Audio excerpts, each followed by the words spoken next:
What is up, everyone? Welcome back to our brand new streaming channel on Clapback Sports. Oh, wait, that's right. We're no longer Clapback.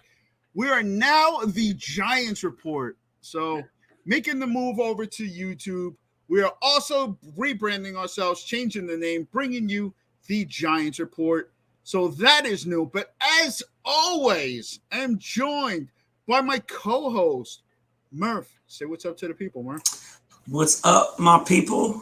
Nice and refreshed. It's been a nice vacation off and ready to jump back into this thing. You've been trying to get me on this YouTube machine for probably like 2 years now, Mage. So I'm excited to finally jump into it and, kind of focus on the Giants like we've always kind of wanted to. Yeah, me and CGF were supposed to be the boomers of the group, but we finally got you on board. So I appreciate you joining us over the YouTube here. Machine, man.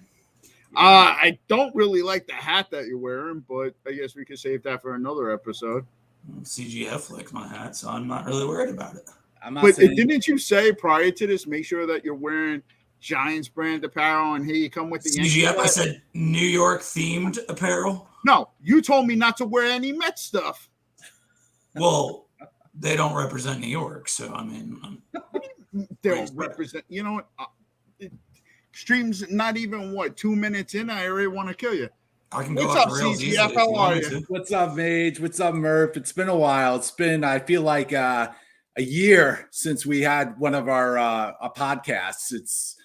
I went all the way to Maine and back. You know, I went on vacation. I played some basketball. I figured out how old I am because I didn't do very well.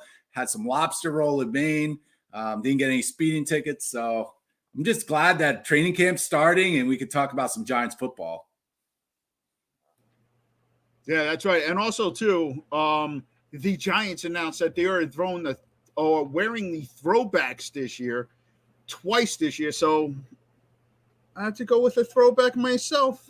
Throwing it back to the 80s here with this baseball cap. So I love the Giants. I honestly, I could tell you, I love that Giants helmet right there. And I'm glad. I wish it was every game they were wearing that helmet. But, right? Do I, man. I mean, we get the Washington game and we also get the Bears game, which I'm going to coincidentally, which I'm very excited about. So I think maybe if it works out well this year, maybe they'll decide to make a complete change on it. I don't know. I mean, it sounds like the new brass is listening to the fans. So that's a good sign. Yeah, well, I think everybody was allowed an alternate uniform this year. I think, Murphy, we were talking about that. So alternate helmet, yeah. I'm glad that they went with the throwbacks. I love it. I personally, I hated it when they switched to the NY. I thought it was old. I thought it was boring. People, said there was a throwback to the old Giant. I don't care. Like your name literally is in the New York Giants. Everybody knows where you play, even though they play in New Jersey. I mean, most of us contemporarily think that NY, you think of the 1970s, all the losing. I mean, yeah, we won 2 Super Bowls with the NY helmet, but, last 10 years haven't really been that great. We also won 2 Super Bowls with the word mark. So, yeah. So 2 for 2. Time to bring the word mark back. I'm glad that they did. I mean, we knew it was coming, man. I mean, they were shooting out that merchandise last year slowly to the staff and the team. You slowly saw people wearing it. Obviously, Judge was wearing it all the time, but I'm excited for it. I'm jealous that Dallas got to get 3 helmets. I don't know if anybody else realized that. Well, they're America's team. I guess they get an extra helmet. I don't think. I mean, it's not going to change anything. They haven't won anything since 1995. So always they can have 46 helmets. They're still going to lose. That's right. Yeah, well, I saw the meme that J-Lo has 6 rings and Dallas Cowboys have none since was it 95 or 96, something like that.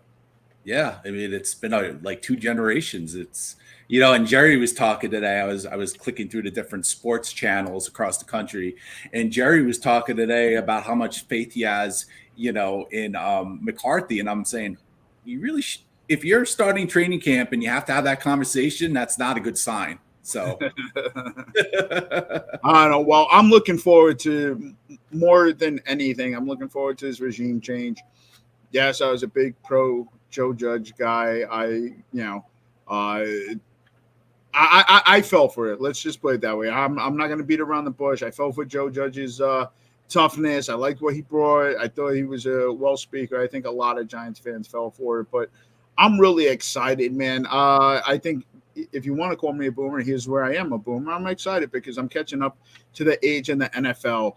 The passing showdown. This is a passing league, man.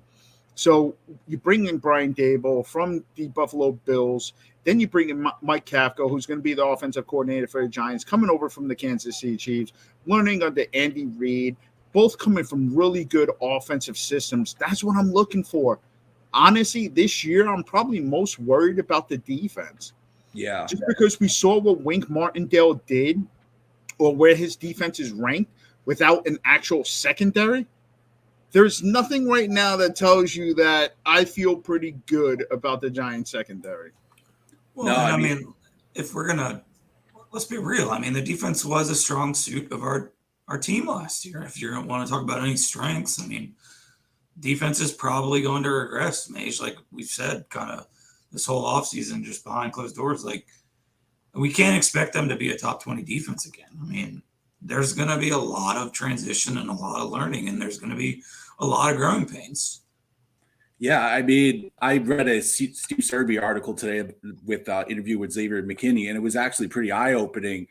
The big question I have is how much the last two seasons was it the coaching staff affecting both the offense and the defense? Because during that Q&A with Serby, it seemed like McKinney was saying that it seemed like they were afraid to make mistakes. And, you know, with any side of the ball, offense, defense, you want to have that level of aggression. And if you're afraid to make mistakes, you're not going to play well. It's like you go out on the basketball court and you're thinking, oh, I'm going to make a mistake, and you're going to make a mistake. So the interview that I read basically said that a lot of the players were saying that they felt like that the coaching staff, the last regime, really wasn't listening. For example, if they were hurting or if they had some soreness, they would listen, but they really wouldn't change their training, regimen for, the practice. Well, the changes with this new regime with Daboll is that, McKinney said that he feels comfortable going to Daboll and saying, hey, we're all a bit sore. Can we have it a little bit, take it a little easy on us? And apparently that's been happening. So that's a good sign. And hopefully that will lead to less injuries and maybe some more cohesive play on both sides of the offense and defense. I forgot who brought it up, but there's two sides to that. One, Murph, maybe you might know. I forgot who brought this up. I mean, they said, how tired could they possibly be right now? I mean, they haven't really done anything. They haven't put pads on yet. I mean, why is McKinney talking about being tired to coaches? I guess he's talking about OTAs. I mean, I don't know how much. I mean, OTAs. It's not like training. I'm not gonna lie. That whole McKinney interview was interesting, in both the sense that he's feeling obviously the new staff and he's loving it. But I mean, I hate to bring up and go back in the past, but wasn't the whole thing that he was handpicked Joe Judge pick? Alabama guy, knew him already. So it's very interesting for him to say that. I know. But the other thing which I found interesting about that, though, too, is one issue that's been a thorn in the Giants' side have been injuries. Talk to fans out there, check social media. They're already freaking out about certain players being on the pup. So the one thing I do like about that is he's listening to the guys, right? Listen to the players, see how they're feeling. If you are putting them through too rigorous of a camp or practice or whatever, listen to them, right? I mean, as athletes growing up, they always told you, listen to your body. Obviously, we knew what that meant because if you didn't play, right, exactly. So if you didn't play, you didn't get the opportunities. So we may have said we were fine even though we weren't. But a lot of times they coach that they said, listen to your body, right? If you're ailing, let us know so that this way we can make sure that we take good care of you. And I like that approach because this team has been bitten by the injury bug so many times. And you could blame it on the turf. You could blame it on the field. But, hey, look, practice goes into that as well, man. So I do like that the players feel comfortable enough to go to this coaching staff and to voice to them how they're feeling. So Yeah, I do think that is a positive that I take away from that McKinney interview. no, I agree. And I think, being a Gen Xer or whatever you want to call me, my strategy when back in the day when I played lacrosse was, the coach told me to run laps. I was going to run laps. I wasn't going to complain about it. But you got to understand, these players they're different than what was past generations. It's not Mike Ditka sitting on a golf cart smoking a stogie and drinking a beer anymore, and Buddy Ryan telling people to go run a half a marathon. I think that Joe Judge, like, I liked him as well. Like, I initially liked him, but my biggest concern as I watched him and we went through this like last season, towards the end of last season, was I felt like he was putting on an act. Like, he was a very good actor, very good at times of talking a lot of superlatives or whatever, but at the end of the day, he really wasn't listening to his players. And at the end, that's what you got to do. You got to listen to players. I mean, I think even going back to Judge, like, the whole thing was he was running it like a boot camp, right? Like, so now we're transitioning from boot camp to players coach. I mean, I'm pretty sure that we can all agree that Dabs is a players coach. I mean, it's come out of multiple players' mouths, so it's 100% a different atmosphere. I mean, they're bringing the damn ping pong tables back, bro. He's going to Rangers games. Him and Shane. Yeah, and I love it. I love it. Around the towels, I love it. But like, I think it's also responsible as fans of the Giants to like be cautious. I mean, we can all be cautious. I don't think that's unfair this time. We definitely all fell for it. We've been down this road before over the last, 6-7 years. It started with McAdoo. Everyone loved his slick back hair. And after that 2016 season, everyone thought he was going to be the next Bill Walsh incarnation. He turned out the flop. And then we had Pat Shurmur, which I think at the beginning we were kind of okay with. But then that didn't work out. And obviously with Judge, we all were giving him parades and people were doing laps around MetLife's parking lot. And, at the end of the day, I think for us, let's just be cautiously optimistic. Let's just hope that we can go forward into the regular season without too many issues.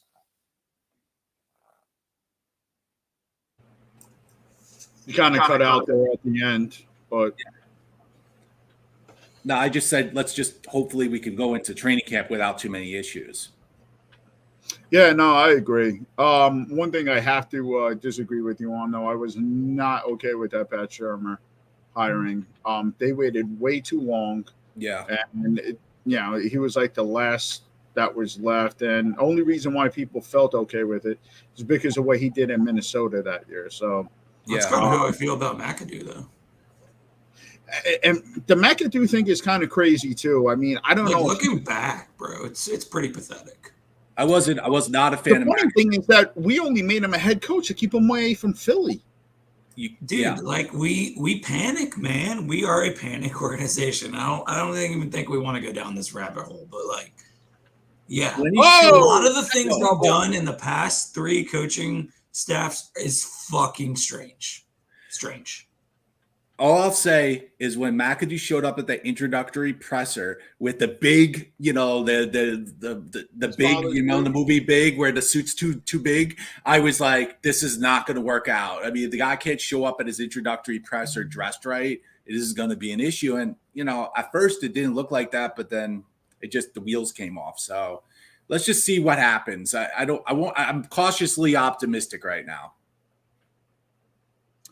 I was going to use that wheels came off reference to his Mets Yankees game, but I'm not going to jinx it like Murph did because Murph texted me and Tino gloating about the 2 home runs, and right now it's the bottom of the 3rd, and Mets have a 4-2 lead. So, but did I send the eye emojis when Starling went yard? I don't know because I did block. You see, you fucking ignored that part. No, because I did block you. I blocked you temporarily. Yeah, whatever, man. I don't believe in the Yankees full way. We're the Giants show, right? We're not going to do that. Yeah, we are, but absolutely. This is a Subway Series. You are wearing a Yankees hat, my friend. So, I mean, do you want me to like go into my Yankees tangent, man? Like, I really don't want to do this whole Soto. Not really. I mean, there's nobody here right now. Fuck Juan Soto. We're not getting Juan Soto. needs to end right now. I don't want Juan Soto. I want wanted Juan CGF's Soto, a smart Yankees fan. but I I'm- wanted But you're Juan different. Soto, You're a but Mets fan. We're not same combo, man. the more I thought about it, I don't. We got too many needs. yeah. So, and then you're gonna have to give up everything just to get a power bat. I mean, look at the Yankees. What are the Yankees gonna do? Add in another power bat? They already have Stan. They already have Judge. It makes no sense. Well, do they have Stanton? God Wow. damn it, Mage. You're getting They're me on becoming like the tangent, 1980 but Yankees. do they have Stanton? Stanton out for the year now because like this is the norm. Here we go. He won MVP. My point is, though, I think that you can find power bats. I don't think Yeah, you can trade an Benintendi. entire farm system for one. So, Totally agree. Totally agree. So let's Giants made some transition back- moves. Yes, let's transition back to football. CGF, why don't you run through some of these pre-camp signings that occurred with the New York Giants? Sure. Giants brought back Andrew Adams. He was on the Giants in 16 and 17. After that, he went off to the Tampa Bay Buccaneers, won a Super Bowl with them. They also made some other moves. They brought in a defensive lineman, Nick Williams. And then also they brought in Marcus Kemp, who's a wide receiver and an offensive tackle. And I'm probably going to butcher this name, Camille Seymour. So, but with that, they had to release some players. They released defensive back Henry Black, defensive tackle Jabari Ellis, who some people thought was going to make the team, wide receiver Travis Tolan, and defensive back Marcus Canada, which talking Giants guys were really thinking that he was going to push for a spot as a cornerback on the team, but unfortunately he didn't make it. So those were the big moves that were back though. So yeah. That D lineman that you mentioned, wasn't he a wink guy? no, you're thinking of Larry. I know Jelly is, but was Ellis? No, Nick Williams. Well, He was an undrafted free agent, Jabari. yeah, Gotcha. I think he was the undrafted free agent. Nick I didn't Williams is a realize guy they who's cut been Canada. around for a bit. He was on Pittsburgh, Kansas City, Miami, and Detroit recently for 2 years. Nick Williams has good XP, man. He started. I think Brendan Walsh told us earlier 20 games in the last 2 years, or Yeah, they need depth. I well, think that's one yeah. thing. They need depth on the interior of the defensive line. I was saying the same thing earlier to the rest of the guys. I mean, after Dexy, Jelly, and Leo, I mean, what else do we have really? I mean, let's look at our first 3-4 games. I mean, we have Derrick Henry, we got Zeke, we have McCaffrey. I mean, it's like I think we talked about this earlier. Those top first 4 games are going to be really important games. And if you're having Derrick Henry run up the middle for 150 yards and 3 touchdowns, I mean, that's not going to really work really well. So I think they're going to try to plug in place people who they feel that could help improve the team. But I think we're going to see a lot of these little moves before the start of the season. I'm all about it though. Again, Judge was good at that, and that was something that the rest of the staffs weren't good at, is playing the waiver wire. So, I mean, I'm all about bringing in guys and giving them a shot. Yeah. And then Mage talked a little bit about the PUP list. No real surprises on there. The good thing that was it seemed like there wasn't that many injuries. There was Sterling Shepard, Nick Gates, and Matt Pert, which you expected because they all are coming off of significant injuries. And then it was on the NFI list, which is not able to perform, and that's the big one, Azeez Ojulari. And apparently he tweaked something last week. They're saying that it's not like serious, but we'll see what happens. He said it was a hamstring or something, but at this point, you just hope that the Giants can make it through training camp without any major, injuries. Did you guys see Shep running routes? Major on mute. The Giants aren't the only ones. I mean, Joe Burrow had an appendectomy today. Who else? Minka Fitzpatrick hurt his wrist riding a bike. Oh, geez. So, the Giants aren't the only one. It happens in the offseason. Shep looked crisp in his videos running routes, though. I'll give him that. He did look I was a lot surprised. better than I thought. Shep was an Achilles, right? Yeah, and he looked damn good. And honestly, guys, it's shocking to me that Blake is not on there. I mean, Blake's not on there. 100% expected him to be on there. Who was the second one, CG?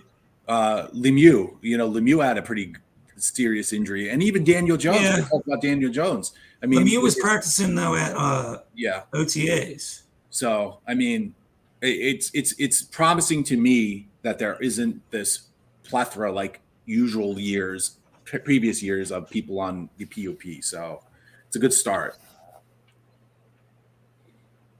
All right. So let's continue then. So camp opened up today. There was no practice, however. First practice will be tomorrow. So our next stream will probably be next Tuesday. But what are some key position battles that you're going to look out for, CGF? Well, I would say that one of the big ones is wide receiver, because you look at Wan'Dale Robinson coming in. I mean, a lot of us don't really know what to expect. You know, he played very well at Kentucky.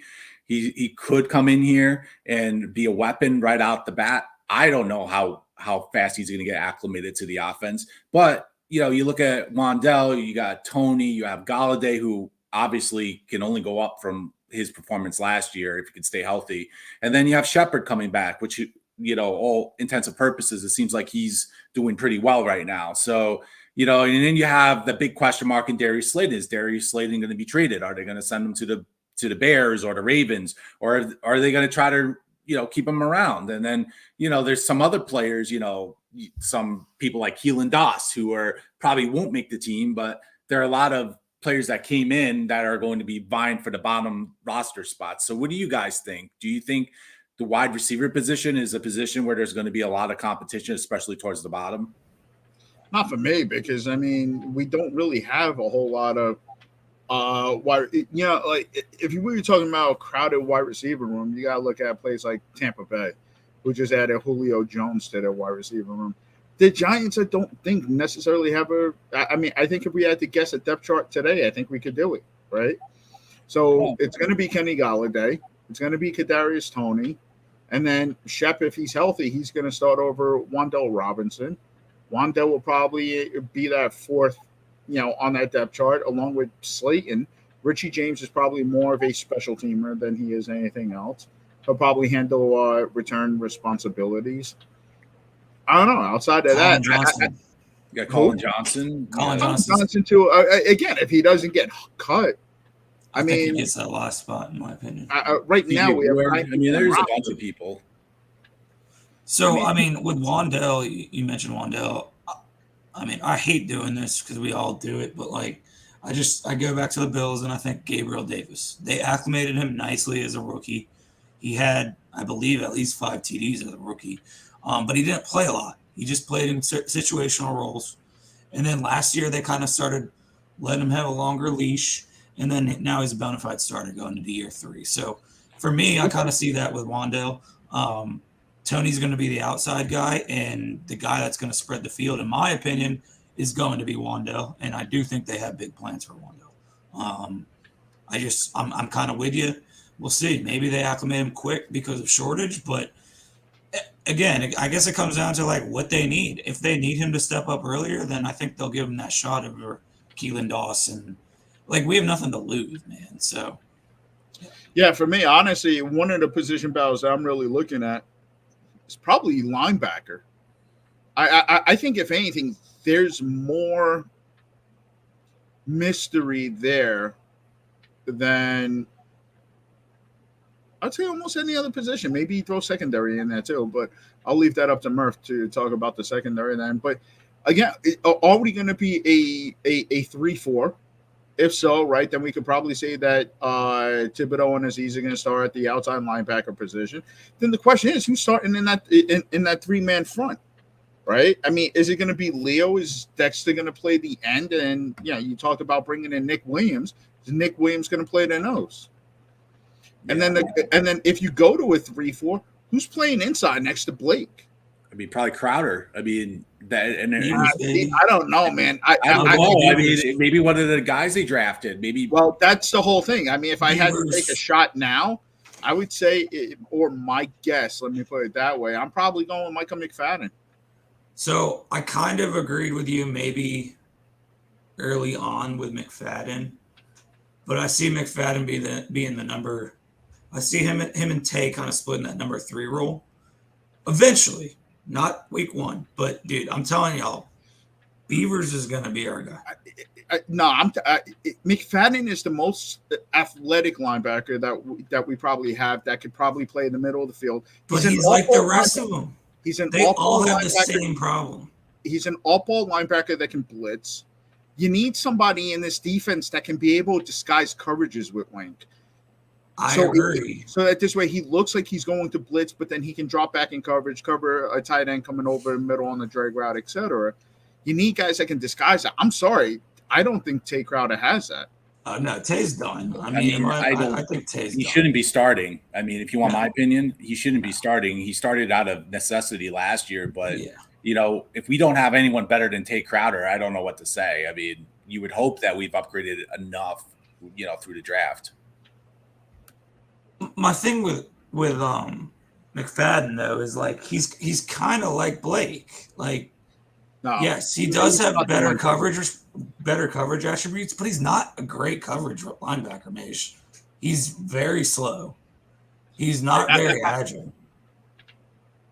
I just like that was kind of my question mark. Like, I know McFadden was very hyped up because we needed the linebacker position, but for me, it's like he's like more of the same of what we already have.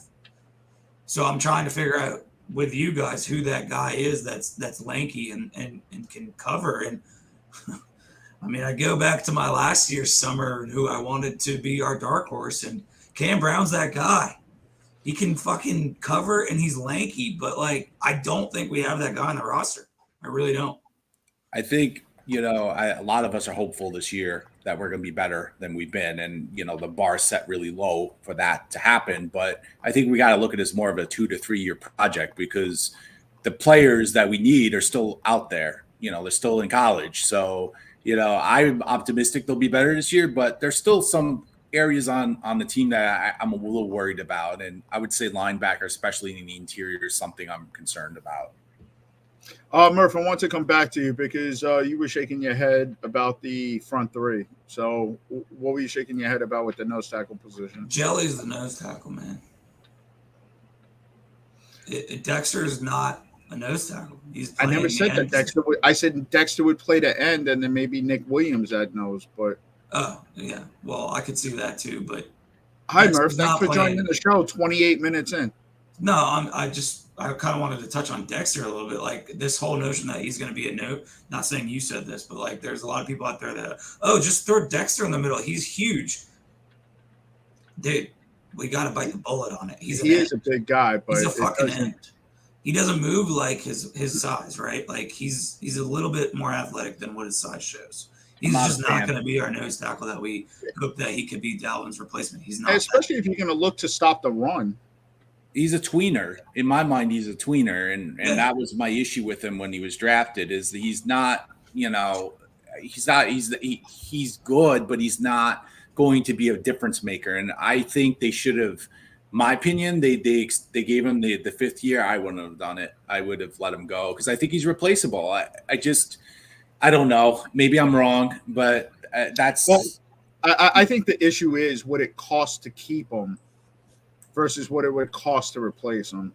Yeah, I know you're right on that. It is. Well, I mean, he's not a pocket pusher either. Like, he's not going to even do that. Nick Williams and Ellis are our pocket pushers, in my opinion. Those are the guys that are going to get pressure on the quarterback. They're probably not going to rack up sacks. But from an end position, Dexter can stop the run. Oh, I totally agree. I guess my point is Dexter is a full-time D end in this defense from now. Like, there's no putting Dexter at nose. Would y'all agree with that? I don't know, because there's different packages, right? I mean, Spagnuolo did it with the NASCAR package. Well, if you're putting 4 men on the line, sure, I understand that. But if we're having 3 men on the line, you're not putting Dexter in the middle. Well, you could, especially if you put, let's say, Jihad Ward at the other defensive end position. You got Aziz and Thibodeau lined up. 5 guys on the line, go get the quarterback. Why wouldn't you put Dexter at the nose? Okay, fair. Situationally, I can see that. You're right.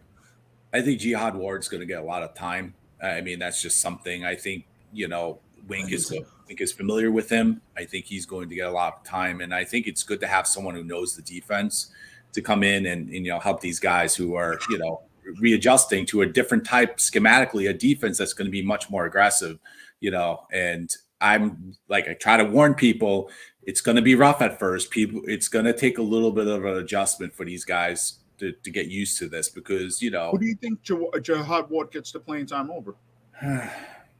I don't know. I think he's going to get rotated in. I mean, I would say probably over Dexter Lawrence. I think Lawrence is going to be more. I don't see Lawrence in the middle. I know some people may see him. I see him more on being opposite of Leonard Williams, in the other spot. I think they're going to rotate in and out depending on situation. I don't know. I really don't. But this is from now. This is what I think they're going to do. But it could obviously change. Well, and I also want to go on record. Like, I'm not bashing Dexy here. Like, he's a good football player. He's just not what our fan base expected him to be. Like, I mean, in my opinion, everybody thought that, oh, well, Dalvin can walk. We have Dexter. And that's just like that's not it, man. I mean, he's not Dalvin Tomlinson. It is what it is. I mean, this team. I'm still picking up his option. Or I'm still re-signing him. If he's willing to, absolutely. But, I mean, we got a lot to worry about next year. I mean, we just need to get this season started. I'm not worried about signing guys for next year, what they're going to cost. We could save the Daniel Jones, Saquon Barkley, Dexter Lawrence talk. I'm not ready to get into that yet. It's been an unbearable couple of years. Social media amongst Giants fans has been unbearable for the last 2 years. It's just, honestly, man, I'm just at a point where I'm tired talking about it. I'm done. Like, let's just see the product on the field. I probably sound like a broken record, but last year I was most excited to see the team because of the coaching regime. Well, you know what? Joe Judge is gone. And again, this year, I'm most excited to see this team because of the coaching regime. I think the change is good. The most notable change that we have, we didn't even mention because we haven't been on, but Chris Mara was demoted. That's a big deal. Yeah, I mean, they took him out, and that just goes to show that Joe Schoen has carte blanche here with the New York Giants. He's going to be allowed to make some of these moves, and I like that because you know what? Bring in people, bring them in.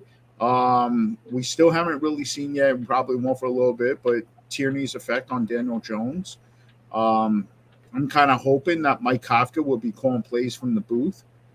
I don't want him down on the sideline. Let Tierney do that, right? That's what Tierney's job's supposed to be. He'll probably be the quarterback coach, maybe assistant. Let him do that stuff. I need a guy in the booth that can be able to see every part of the field. And that was the one thing that burned my ass with Jason Garrett was that he was down on the sideline calling plays, and I don't think you can do that. It's hard to see blown coverages on certain plays. You're not going to be able to see what certain guys on defense bit, for on a certain fake, this, that, or the other thing. It allows you to make those in-game adjustments that the Giants were so bad at doing last year. They were awful, man. So, agree 100%. Where you want to go next, CG?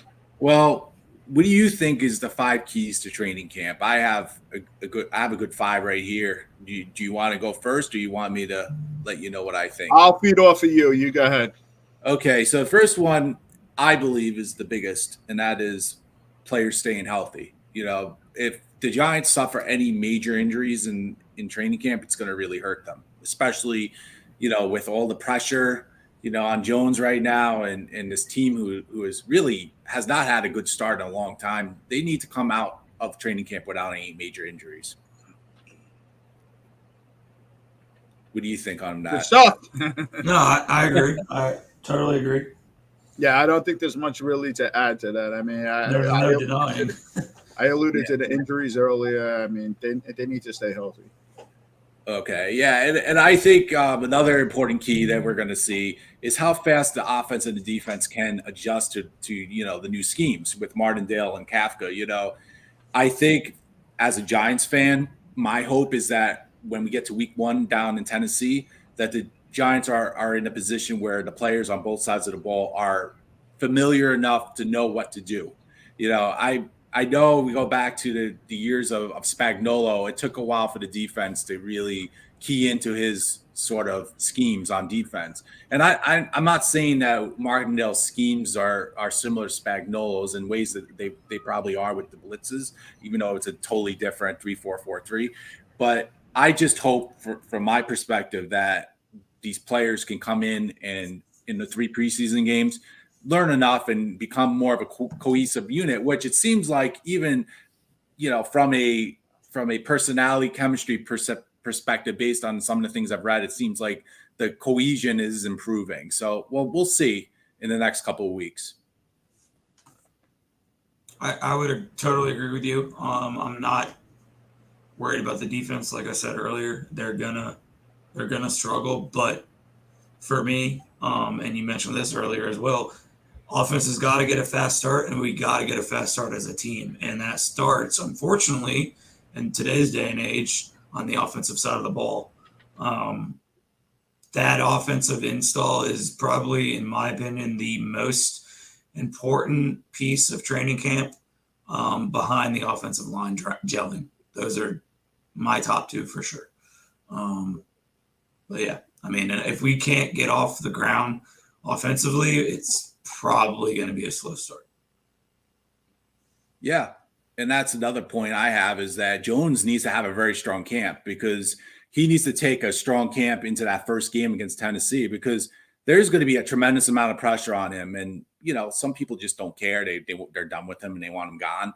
But for this team to be successful in 2022, he needs to come in, and I know we've talked about this. He needs to have, I believe, and this is just me, I don't know about you guys, he needs to start at least 2-2, preferably 3-1 in those first 4 games, just to get a good taste in everyone's mouth. Because I can tell you right now, though, if the Giants somehow go 0-3, it's going to be another miserable year. So Jones needs to have a strong camp, and he has to carry the team. And there's no more excuses right now. He has to actually win some games that people expect us not to win. And it starts. What if the Giants go 0-3, and over that 3-game span, Daniel Jones has 927 yards passing, 9 touchdowns, and 1 interception? What can you do? I mean, at that point, if it's the defense, which it could quite possibly be, like I said, the team may be adjusting. It may take them a little while. There might be a lot of 20. It might be a lot of 75-yard bombs. Based on cornerbacks who aren't used to the new scheme. I don't know. I forgot what it was in 2020, but I think we lost 4 games by 5 points or less. It was something to that nature. Mm-hmm. So what if it's just something like that, right? Because you said that Daniel Jones has to come out hot, but the one thing that you said is something that we've seen on social media. It's not just about the stats. No, it has to also be the wins, right? So, but what if they go 0-3, and like I said, 927 yards, 9 touchdowns, 1 interception? That would mean he's averaging 300 yards a game, 3 touchdowns, and what would that be? 0.3 interceptions per game? I don't think it'll be good enough. I mean, based on his fan base, I mean, he could put up 15 touchdowns in 3 games. I mean, that's the problem. That's the fucking problem right there. Because here's my rebuttal to that. Weeks 1 through 4 last year, what was the Giants' record? I think it wasn't it 0-3 or 1-2? 1-4, right? Beat the Saints week 4, right? Mm-hmm. Week 3. Yeah, so regardless, it was 1 win. It was 1 win or 0 wins. Regardless, you said through the first 4 weeks, and then you said 1-4, so that's 5. Right?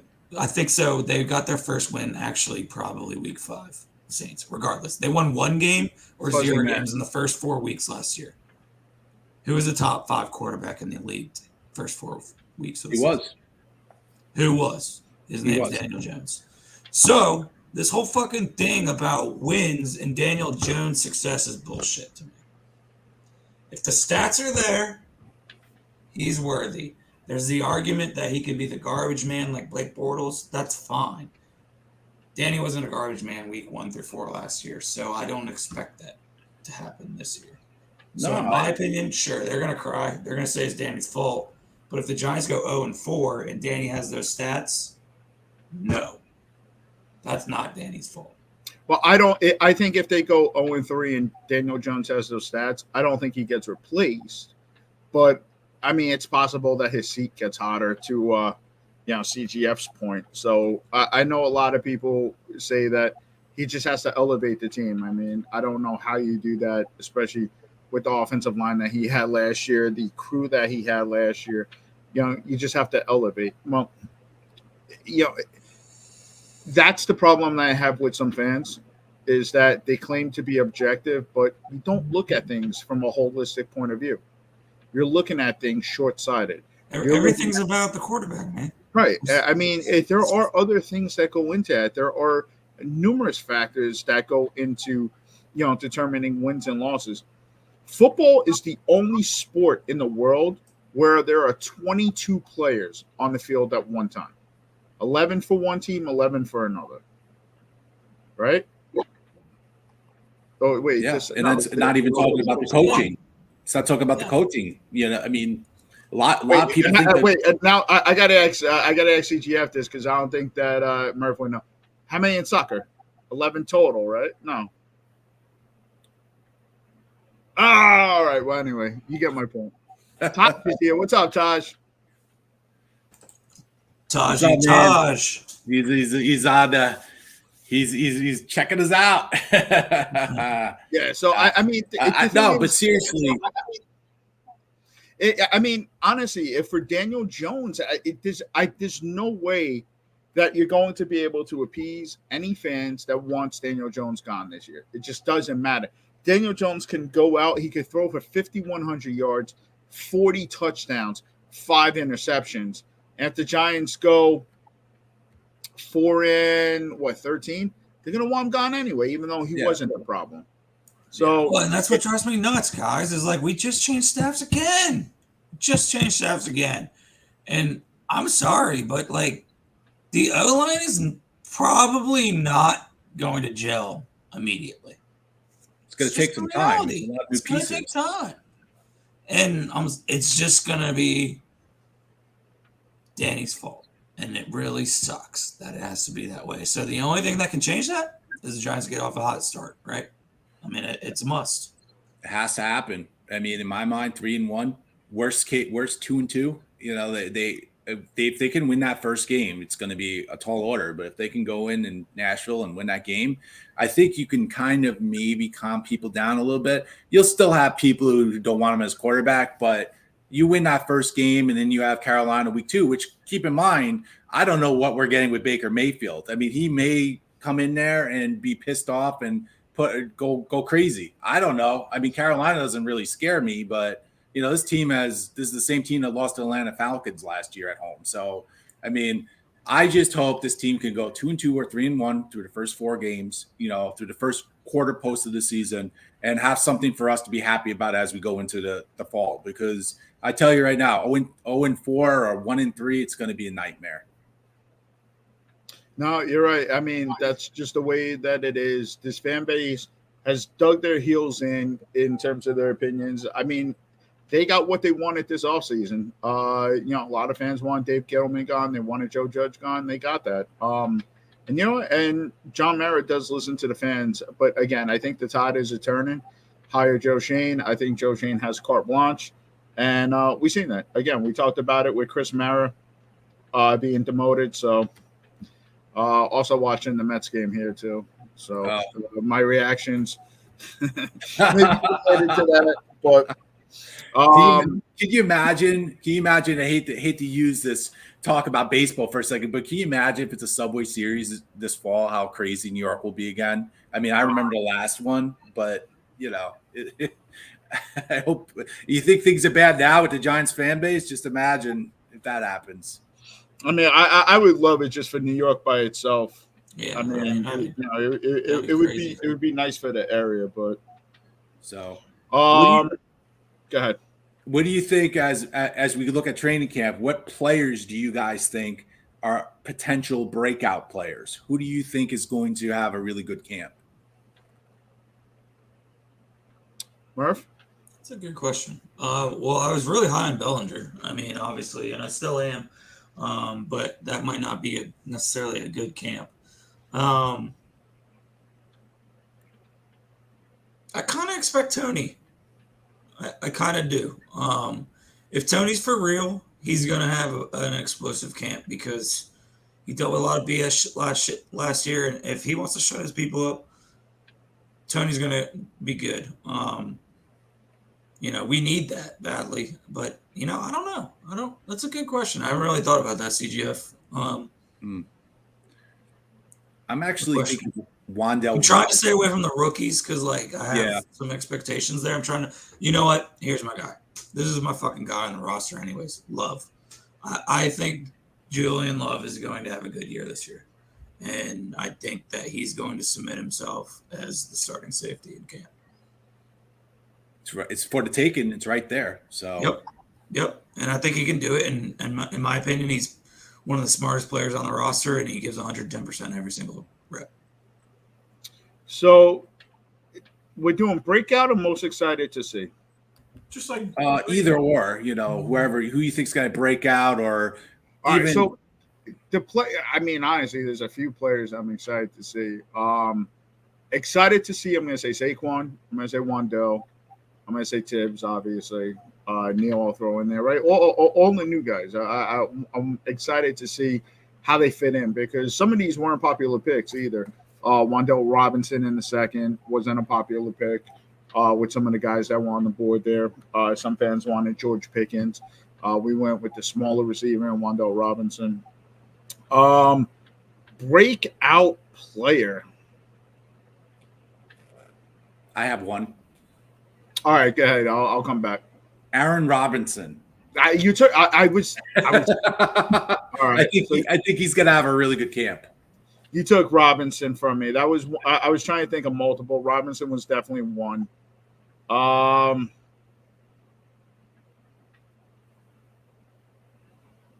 going to come back to my point. I'm going to say McFadden. Taj thinks Dex is going to have a breakout. He might. I'm not very high on him right now, but contract here. He is working towards that. So we need him to play above average to Pro Bowl caliber level, which he hasn't really done. I mean, it would be good to see him do that. If Dex can play at the level of Leo every single snap, I mean, Tibbs and Ojulari are going to have a pretty easy life. I have this feeling Tibbs is going to really surprise a lot of people. I know people are saying he's probably one of the people that probably will win Defensive Rookie of the Year, but I have a feeling that he's going to have a really good season for us. I mean, I'm excited about that. That's what I'm excited about. They got him projected to have 7 sacks. I got a bit more. By the way, all right, let's do a quick exercise. We got a little bit of time here. Okay. The most sacks that the Giants ever had as a team was 68. I believe it was in 1986, I want to say. Might have been so. I forget what year it was. But the most sacks as a team is 68. Does this team come close to that? I think they get in the 50s. I think they get in the 50s. I don't think they're going to make it that far. I think there will be a lot of sacks. I think we're probably going to give up a little more points than we did last year, but I actually think we will get to the quarterback if people stay healthy, obviously. Personally, I think that Thibodeau and Aziz combined for 22. Yeah, if I had money and I was going to go on and make a bet on that, I'd take that bet because I think you're right. I think they're both going to do plus 10 this year. Since you just said that, I actually have to go back on my breakout player, Ellerson Smith. Oh, wait. Oh, my God. Oh, Cop Bizzle. Bizzle's in the house. Daddy. Wow. Wait, where's my shades? I have shades here somewhere. Oh, fuck. I left mine downstairs. No, Bizzle. What's I up, want to man? go back to that, though. I want to go back to that. Go ahead. So, yeah. And it's because of an interview I just listened to with Blake Martinez. He feels like Ellerson Smith's the most talented athlete on the entire roster. He thinks that he can do it all. Big Blue in the Bronx is in the house, too. What's up, Alex? My boy, go Yankees. Fuck Juan Soto trade. I'm mad at you about that, by the way. But yeah, Ellerson Smith, man. Blake Martinez was talking him up big time. He didn't get many opportunities last year, and for Blake to say he's the most athletic guy on the roster is pretty insane to me. The guy has a frame. The thing is, though, too, I think he's going to have one of those hybrid roles, kind of like Jihad Ward. I think he's going to be one of those rotational guys. I don't think that, and that's good. That's fine. No, I agree with you. I don't think Aziz and Thibodeau are going to play 100% of the snaps. Nor do I think they should. Right? No, when you have guys like Jihad Ward, and you have guys like Ellison Smith, again, contingent upon how they develop. When you have guys like that, it's good to keep your guys, your starters, fresh. Keep them fresh. This way they can last. So this way, oh man, I went back and I actually was having a conversation with someone about basically playing tough in the division. And somebody said, oh, well, we were blown out 5 of the games plus by 15 plus points. Yeah, but when you look at those the halftime stats, we were either tied or down by no less than 6. It was the second half adjustments that other teams made that we didn't, that created those 15-point deficits on the final score. I think we had a tracker at one point, how many games we lost in the second half. That Washington game still kills me. There was one with the 2 minutes, how many points that we other opponents scored in 2 minutes. From the amount of time I've known you, how many times have we blown it in the second half? Seriously. It's a very serious question. It's like every Sunday. I mean, the answer is very bad. You know, like you don't even want to know it. That Washington game killed me last year. That was horrible. Well, the thing is, again, that bend don't break mentality. So with Wink's defense, he's going to be aggressive from the first quarter through the fourth quarter. So if you're going to be that aggressive, what do you need to have? You better have fucking guys that can rotate on this defense. Yeah. And you can't be afraid. And that's what goes back to what McKinney was saying and what other people were saying is that I feel like the last 2 years, the Giants, the coaching staff was playing afraid. They were afraid. They were making the players scared by saying, oh, you make a mistake. Oh, it's you. And we're going to go get, hopefully that mentality is out the window. Hopefully we'll go into a carefree type of team that, we're going to open it up. We're going to open up the defense. We're going to open up the offense. And I think that will hopefully lead to more wins, as we get into fourth quarter. A blitz comes off the edge. You get a fumble, strip sack fumble, recovery, and the Giants win the game. Instead of this, like you said, bend don't break defense, where you're sitting in your living room at like 3:25 on a Sunday, and you're like, what the hell is happening? I mean, it's happened so many times with this team over the last couple of years. It is time for the Giants to get back to old Giants defense. Like we were talking about the 1980s. Those teams, they were always blitzing. They were always putting pressure on. Even back with the 2 championship runs, in the late 2000s, early in 2011, those teams put pressure on people. So I'm ready for that. That's one thing I'm really excited about. Pull up that comment there by Taj, because I think that's a good point. The one down there. Yep. Yeah, I think this is a good point there, Taj.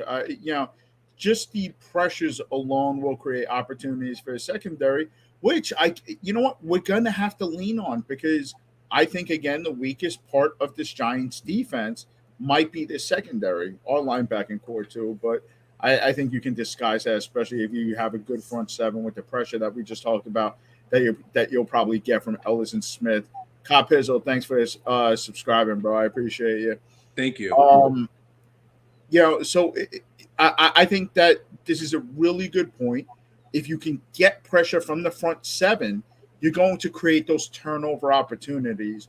And he's right. Xavier McKinney, X-Men, the new X-Men, might end up being a huge beneficiary of that, playing safety back there. Let's stay on that subject. Xavier McKinney is just going to be a huge piece, period. I mean, if he can stay healthy, you can talk about pressures with Tibbs and Ojulari getting it and him being back there in the backfield, but my man's going to be blitzing again.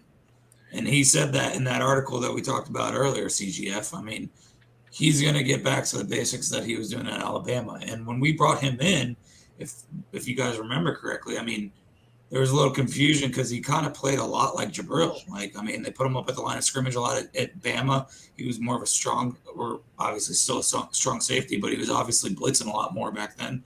And we didn't see that in Graham's defense because we couldn't put Logan Ryan back there. He's too old. And I think McKinney's going to be all over the damn field. He's going to be like a rocket. He's going to be like a heat-seeking missile, I think. I think the one thing I look at this next season, and is the biggest question that I have, is you look at these players. You look at Azeez, you look at Thibodeau, you look at McKinney, even on the offensive side of the ball. You look at Daniel Jones, what he's shown us in glimpses, Saquon Barkley, Galladay, both Wandell and Tony. This team could be really good. And I know some people are saying, 6 wins, 5 wins, 7 wins tops. This team does, with this revamped offensive line, which they have, I think there's a big thing to look at is that this team actually has an offensive line now. You have 2 bookend tackles who, I don't know what Neal's going to do, but based on what he's done in college, it's a substantial improvement. And we're not talking about Nate Soldier anymore. We actually have a right tackle. And then you bring in Mark Glowinski next to him. And then you have, obviously, you have to decide what to do at left guard. Are you going to have Max Garcia? Are you going to have Lemieux? And then you have Feliciano at center. That offensive line has a chance to be a top 10, top 5, once they meld together. So I am really excited to see how this all turns out. Yeah, it could be another 6-win season, or it could be something special. I don't know, but can we stay on O-line for a minute? Because I'm very worried about the O-line. Well, you're the one with the time limit. Well, I'm good because I've been drinking. But it threw me off now here. But dude, I'm one of the guys that's kind of out there on this, but I'm pretty worried about the O-line still.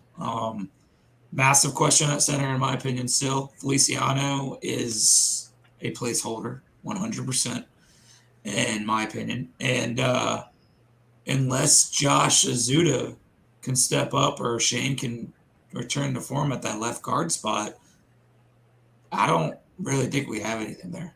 Max Garcia is complete dog shit, in my opinion.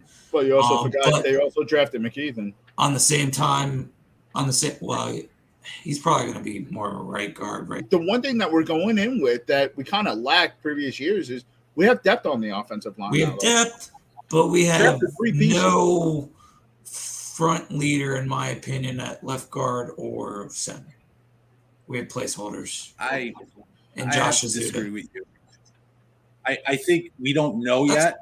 I mean, a couple years ago where you basically had guys who were, supermarket clerks playing center, and you had, Nate Soldier who's not, capable of playing right tackle. I think we're in a better position, and Glowinski is really good. Glowinski's a freak. I'm not worried about right guard. On the same side. I mean, there's no reason why we can't be getting, 4 yards a carry on the right side. I mean, this team should be able to move the ball, and Daniel Jones should have a little more protection. Honestly, here's what would make me feel better. If Nick Gates can play, if Nick Gates can return back to form, I would rather put Nick Gates at left guard. Yeah, and honestly, I would probably rather cross-train Shane Lemieux at center. I mean, from my understanding, I thought that was going to be the original plan when we drafted Shane Lemieux. Mm-hmm. But I think Nick Gates looked really good next to Thomas for the little bit that he did. I think Nick Gates can be a really good left guard, assuming everything works out with the leg. And then if you need to, you have other people that can step in. There's Zudu that cross-training as well to play multiple positions. So he's another person that you could look at that they're going to be able to move and fill in on that offensive line. So they do have pieces here. I'm not too worried about the offensive line. If there was any concern on the offensive line for me, it would be with the development. Right. Correct. So what CG said was, we drafted Evan Neal. We know what Evan Neal's supposed to be, but can he be that at the NFL level? Yeah. And then again, can Andrew Thomas continue to improve? We saw improvement out of Andrew Thomas last year. This is a new offensive line coach, new regime. Will he continue to develop under this new regime? That's something that we want to also see out of Andrew Thomas. And then Glowinski. I mean, Glowinski is a veteran. He's not a world beater at right tackle, but he's probably the best that we've had in quite some time, though. For sure. That really just leaves you with the two other positions, left guard and center. I'll tell you what. Is that I'd rather have two problems on the offensive line instead of four. Bro, I'm just talking here as a Giants fan. I'm not bashing anyone. I'm weary of center and left guard still because that's fair. But last year, the only thing we had on the offensive line was Andrew Thomas. Yeah. We needed a new left guard. We needed a new center. But we needed a new right guard. We needed a new right tackle. At least this year, again, I'd rather worry about two positions on the offensive line, Murph, as opposed to four. Totally with you, man. Just talking Giants football here. That's all, and I'm totally with you. We're definitely in a better Joseph state Scribe for sure. But in my opinion, we don't have a center, and we have a lot of options at left guard. Here's my concern. Besides, what we have in Thomas, in Neal, one of those guys goes down. We're relying on Matt Gano. Yeah, man. Yeah, and don't even want to go down there. But you're right. We have no tackle depth either. Yeah, and that's my player. Hold on, I'm going back. Give me that kid on the program that Osi Umenyiora scouted. I think that guy's going to be a beast. You're talking about the Nigerian? I forgot his name. Is it like Mbukwe or something? I'm not even going to try to pronounce it because I would just butcher it. But I mean, he's a mammoth. Yeah. What? How big is he? I think I still believe in Bredesen too, but this guy's name. Oh, he's not on the active roster because he's the international. Hold on. Bredesen went to my local high school, by the way. Believe it or not. So Bredesen, in my opinion, is going to be the backup center. Well, I looked this up on other dude. Bredesen, in my opinion, is going to win the backup center job. They had him snapping at OTAs. Obviously, it was because of shortages, but I don't see another center besides maybe Max Garcia. Another person we didn't even talk about when talking about depth on this offensive line was Matt Pert. Yeah, he's still recovering. He might come back towards the end of the season. I mean, that's a possibility. I don't know what they're going to do with them. I mean, there were some rumblings last year that they were going to move him into guard.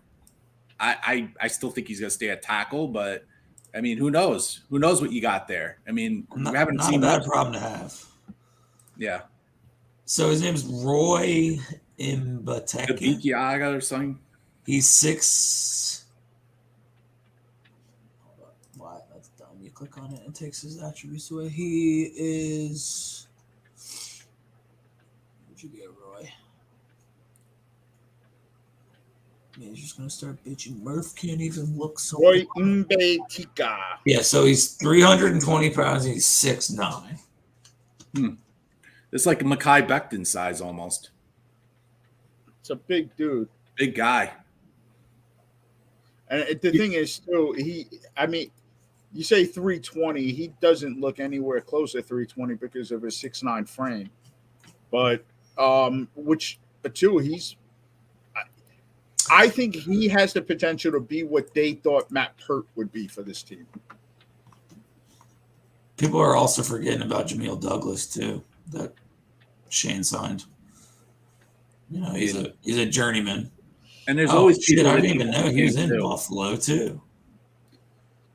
I mean, there's always people they'll pick up in camp too. There's people who get caught at the end of training camp. There's always a little shuffling that happens at the last moment. So, I mean, by no means this roster is solidified yet. Taj also said Evan Neal, even with the rookie mistakes, still better than 50% of right tackles and 100 times better than Nate Solder. I mean, there's no doubt. I have absolutely no worries about the left tackle or the. Is Cop Pistol still in here? Is Nate Solder still comeback player of the year? Where's the Cop? Show yourself. Come on, Cop. I think he's back up in Massachusetts now. Taj called him Nate Boulder. Turnstile man. Um, God, I don't know. I mean, at least Eric Flowers is long gone, and we Yeah. might actually have a good offensive line again. Enough O line though. Let's talk tight end for a second, and we're gonna get off here because I'm making an executive decision. But Ricky Seals Jones and Akins, I don't think they're impressing very much. They're bringing in Ebron. Obviously, the hype around Austin Allen and Bellinger, and I like Andre Miller. Maybe I'm biased because I saw him play in college, but dude was a beast wide receiver at 1AA. But I don't know, man. What Akins and Ricky Seals Jones are cut candidates, in my opinion. Well, I think based on what I've heard about, and it depends on how much of this offense is a Kansas City prototype or a Buffalo prototype or a mixture of both. Those types of offenses, especially the Buffalo offense, likes to use wide receivers more than tight ends, even though, Dawson Knox was part incorporated in the Buffalo scheme. I still think, Seals Jones can be a good contributor to this team. I also think that Bellinger might turn out to be one of the big surprises if he gets on the field. But, I'm like I said a little bit before, I believe this team is going to bring in more players, if they become available. So let's just see what happens, I guess. Yeah, I think ultimately, I think Daniel Bellinger's the guy that will end up assuming the tight end one role because he's kind of a hybrid. We got rid of Caden Smith, Daniel Bellinger, who I want to keep calling Cody. He kind of fits that do-it-all type of tight end. He can block, he can pass catch, he's athletic enough to make plays in an open field, run seam routes, etc. I think that's what they're looking at him for. I don't think they necessarily have that in some of these other guys on the roster, right? Ricky Seals Jones, Akins, Austin Allen, Andre Miller. A lot of these guys are missing one element. I think that Daniel Bellinger is kind of a complete tight end. I think that's the way the Giants see him as well. But absolutely, if they're going to push, if they can bring in a guy like Eric Ebron on, a vet salary minimum or whatever it might be, they're going to do so. And it doesn't hurt to have him here, right? I mean, worst case, all it does is add depth to this team again, which we've talked about with the injuries. So I'm all for it. I mean, if they want a pass catcher or tight end, I mean, go ahead, bring in Ebron, and he could challenge Seals Jones. Did you guys see that Evan Ingram in his first practice had a drop pass? Yeah. I actually I'm commented stoked though about Bellinger though. I know y'all are too. I commented under that, and it's got some traction today. But I said Giants fans, and I said pretends to be shocked. Evan Ingram's going to have a massive fantasy year, and everyone's going to be like, "Oh, he's back," but he's still going to make tons of mistakes that no one sees, like that. Tons of drops. So, okay, I'm stoked about Bellinger because to me, Bellinger just reeks Kevin Boss. That's what Bellinger reeks. I think traditional that NY guy. That might be his floor. He might even be better at. I don't want to get too excited because I haven't seen him play yet. So I mean, I'm not even comparing him like talent wise. I'm just saying like game wise, he's a block first tight end that, like May said, is going to run some routes.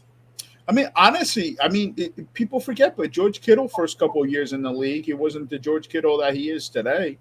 I mean, so let this kid develop. I don't want to say that's a player comp for Daniel Bellinger, but why the hell not? Bavaro, Shockey. It's about time we get another big end, big tight end. It's been a while. We need it. And it helps a struggling quarterback so much. I mean, again, I know Dawson Knox is a little different, but like he was still the fourth option on that team. Third option at best. It especially helps with those checkdowns when the quarterback gets in trouble. And I mean, got a pass catcher that's also in blocking, closer to the line. So if he needs to dump it off, he's going to look for that tight end if that tight end's close to the line. Worst case scenario, 5-yard loss turns into a 5-yard gain. So that's called Eli ball. Eli loved his damn tight end. loved it. Eli and Big Ben love their tight ends. Like, We'll save Eli for another day. But before we close out here, though, you guys have any final remarks, any comments? nah, Not bro. really. Thanks for everybody that tuned in. Yeah, absolutely. I mean, thank you. Honestly, for the first stream, we're certainly appreciative. Thank you for everybody that subscribed to Kapizzle, Taj. Thank you for subscribing. Thank you everybody for tuning in. This was our first show on the YouTube as a Giants Report, and we're going to probably continue. We're going to probably continue to put out Tuesday streams, and then we'll follow up with the podcast. The podcast isn't going away. It'll just be an audio version of what you tune into here. So I want to thank you everybody for tuning in. Thank you everyone for listening. This is a Giants Report signing off.